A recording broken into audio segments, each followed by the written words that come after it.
चलिए, जय मवरिया coaching centre में आप सबका स्वागत है।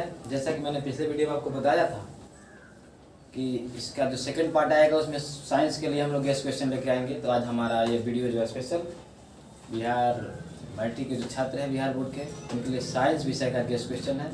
इस गेस्ट क्वेश्चन को आप देखें और इससे ज़्यादा आपको इस एग्ज़ाम में सहूलियत मिलेगी। जो 2023 का एग्ज़ाम होने जा रहा है 14 फरवरी से, उसके लिए मैंने साइंस का कुछ गेस्ट क्वेश्चन आपको लेकर के आए हैं। उस क्वेश्चन को आप पढ़ें, याद करें। 100% गारंटेड है भाई, यही सब क्वेश्चन आएंगे। आप किसी भी तरह की चिंता में, किसी प्रकार की शंका आपके अंदर नहीं रहनी चाहिए। आंख बंद कीजिए और केवल मेरा एक क्वेश्चन याद कीजिए। चैनल पर नए हो तो चैनल को सब्सक्राइब कर लीजिए, ताकि आपको इसके बाद जो हमारा वीडियो आने वाला है मैथ से और संस्कृत और हिंदी का उसका गेस्ट भी आपको आसानी से उपलब्ध हो सके। एग्ज़ाम देने के बाद जरूर मुझे कमेंट कर बताइए कि आपका जो मैंने क्वेश्चन गेस किया था क्वेश्चन गेस से आ रहा है कि नहीं आ रहा है। चलिए, सबसे पहले फिजिक्स से क्वेश्चन देखते हैं। फिजिक्स में सबसे पहले आपका अवतल दर्पण का उपयोग, उत्तल दर्पण का उपयोग पश्च दृश्य के रूप में क्यों किया जाता है? किस दर्पण को अपसारी दर्पण कहते हैं, किस दर्पण को अभिसारी दर्पण कहते हैं? प्रतिबिंब की परिभाषा, प्रतिबिंब का प्रकार, जिसे दो प्रकार आप पढ़े होंगे, आभासी प्रतिबिंब और वास्तविक प्रतिबिंब में अंतर। गोलीय दर्पण की वक्रता, त्रिज्या और फोकस दूरी में क्या संबंध होता है, उसको लेकर के आपने सूत्र सिद्ध किया होगा, F=R/2 या R=2F। इस सूत्र को देख लीजिएगा। आवर्धन की परिभाषा, प्रकाश के परावर्तन के क्या नियम हैं, उन नियमों को याद कर लीजिएगा। समतल दर्पण का उपयोग कब कहाँ किया जाता है, कैसे किया जाता है? हीरे का अपवर्तनांक 2.42 है। इस कथन से क्या अभिप्राय है? प्रिज्म क्या है? लेंस की क्षमता से आप क्या समझते हैं?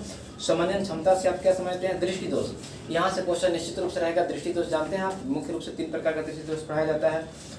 तीनों दृष्टि दोषों में निकट दृष्टि दोष, दीर्घ दृष्टि दोष या दूरदृष्टि दोष तथा जरा दूरदर्शिता को आप अच्छा से उसका कारण, उपचार, ये चित्र वगैरह सब कंप्लीट कर जाइए। हो सकता है दीर्घदरीय में आए या नहीं तो लघुदरीय में, तो इसका आना निश्चित है। एक डायोप्टर लेंस की क्षमता से आप क्या समझते हैं? प्रकाश के अपवर्तन का क्या नियम है या स्नेल का नियम। ओम के नियम का सत्यापन भी पूछा सकता है, ओम के नियम की परिभाषा भी पूछी जा सकती है। प्रकाश का वर्ण विक्षेपण क्या है? अपवर्तन का नियम या स्नेल का नियम आपने जो पढ़ा है। स्नेल के नियम के बाद आप प्रकाश का वर्ण विक्षेपण क्या है? अंतरिक्ष यात्री को आसमान नीला की अपेक्षा काला क्यों प्रतीत होता है? 2 प्रकार की विद्युत धाराएं पढ़े होंगे आप, AC और DC, प्रतिवर्ती धारा और दृष्टि धारा में अंतर, विद्युत बल्ब का नामांकित चित्र, विभव विभवांतर में अंतर, प्रतिरोध किसे कहते हैं, अतिभारण, लघुपथन और सुरक्षा फ्यूज। उसके साथ क्षेत्र रेखाओं की विशेषताएं, खासकर ये प्रश्न देख लीजिएगा, क्षेत्र रेखाएं दूसरे को प्रतिच्छेद क्यों नहीं करती हैं। विद्युत शक्ति की परिभाषा, उसका SI मात्रक, एमीटर और वोल्ट मीटर में क्या अंतर होता है। चालक तार का प्रतिरोध किन कारकों पर निर्भर करता है। विद्युत मोटर का कार्य सिद्धांत, डायनमो या जनित्र का नामांकित चित्र बना करके उसके सिद्धांत का, कार्य का वर्णन, आपको क्रियाविधि का वर्णन करना है। ऊर्जा का उत्तम स्रोत क्या है? मैक्सवेल का कॉर्क स्क्रू नियम, फ्लेमिंग का बामहस्त नियम, परिनालिका क्या है, विद्युत चुंबक की शक्ति किन कारकों पर निर्भर करती है। लगभग ये फिजिक्स से आपका इतना अगर याद करके आप जाते हैं तो फिर से कोई क्वेश्चन छूटने वाला आपका नहीं रहेगा। उसके बाद हम देखेंगे रसायन शास्त्र में निष्तापन और जारण, वर्जन जिसका नाम सुना, उसमें क्या अंतर है। विरंजक चूर्ण क्या है, उसका रासायनिक नाम, उपयोग सूत्र। प्लास्टर ऑफ पेरिस का रासायनिक नाम, उपयोग सूत्र। खाने वाला सोडा जिसका नाम बेकिंग सोडा आपने सुना होगा, उसका सूत्र, रासायनिक नाम और फिर उसका उपयोग। धातु धातु में क्या अंतर है। अम्ल का जलीय विलयन विद्युत का चालन क्यों करता है। लिटमस से आप क्या समझते हो। संयोजन अपक्रिया, विजन अपक्रिया, द्विविस्थापन अपक्रिया और सेपन अपक्रिया की परिभाषा लिखे। संक्षारण क्या है, इससे बचाव के कौन कौन से उपाय हो सकते हैं। उभयधर्मी ऑक्साइड से आप क्या समझते हैं। मिश्र धातु की परिभाषा लिखनी है। सोडियम जैसी धातुओं को किरोसिन में डुबो को क्यों रखा जाता है, बहुत हेवी क्वेश्चन इस साल के लिए। सोना, चांदी, प्लेटम जैसी धातुओं का आभूषण बनाने में उपयोग क्यों किया जाता है। अक्रिय गैसों को हम आवर्त सारणी के अलग समूह में क्यों रखे हैं, चाहे क्यों रखा जाता है। संयोजकता इलेक्ट्रॉन से आप क्या समझते हो। सजातीय श्रेणी से आप क्या समझते हैं। डाबेराइन का त्रिक नियम, आधुनिक आवर्त सारणी की प्रमुख विशेषताओं का वर्णन करें।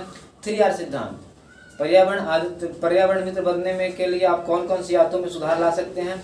द्वितीय क्वेश्चन में देखेंगे एल्युमिनियम धातु का निष्कर्षण प्रक्रम या एम धातु का विद्युत अपघटनी परिष्करण।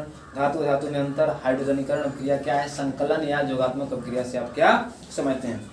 जीव विज्ञान से कुछ महत्वपूर्ण प्रश्न देखेंगे। पोषण की परिभाषा, प्रकाश संश्लेषण की परिभाषा, स्वपोषी पोषण, विषम पोषी पोषण में अंतर, भोजन क्या है, अमीबा पोषण का चित्र के साथ वर्णन करना होगा आपको। मृत जीवी पोषण, वायवीय श्वसन, अवायवीय श्वसन, विभिन्न जीवों में श्वसन द्वारा ऊर्जा प्राप्त करने के भिन्न भिन्न पथ क्या है? आपको 3 प्रकार के पथ बताए गए होंगे, ऑक्सीजन की उपस्थिति में, ऑक्सीजन की अनुपस्थिति में लैक्टिक अम्लों का जो निर्माण होता है, इन सब चीज़ों को ध्यान में आपको रखना होगा।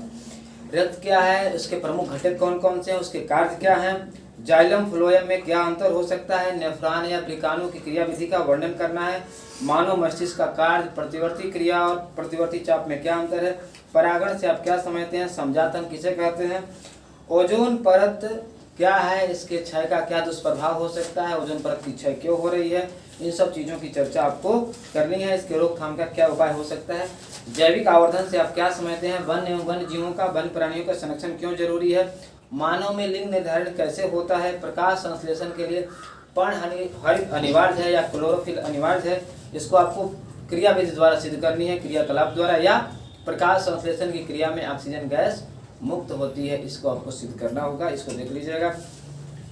मानव फुफ्फुस में अधिकतम क्षेत्रफल कैसे अवकलित होता है, लैंगिक जनन अलैंगिक जनन में क्या अंतर है, पोषण आपको पोषीय स्तर से क्या समझते हो, मुकुलन तथा खंडन में क्या अंतर है, हमारे आमाशय में अम्ल की क्या भूमिका हो सकती है, CO2 और O2 का परिवहन मानव में कैसे होता है, और एक और क्वेश्चन देख लीजिएगा, हीमोग्लोबिन के कमी के क्या परिणाम हो सकते हैं।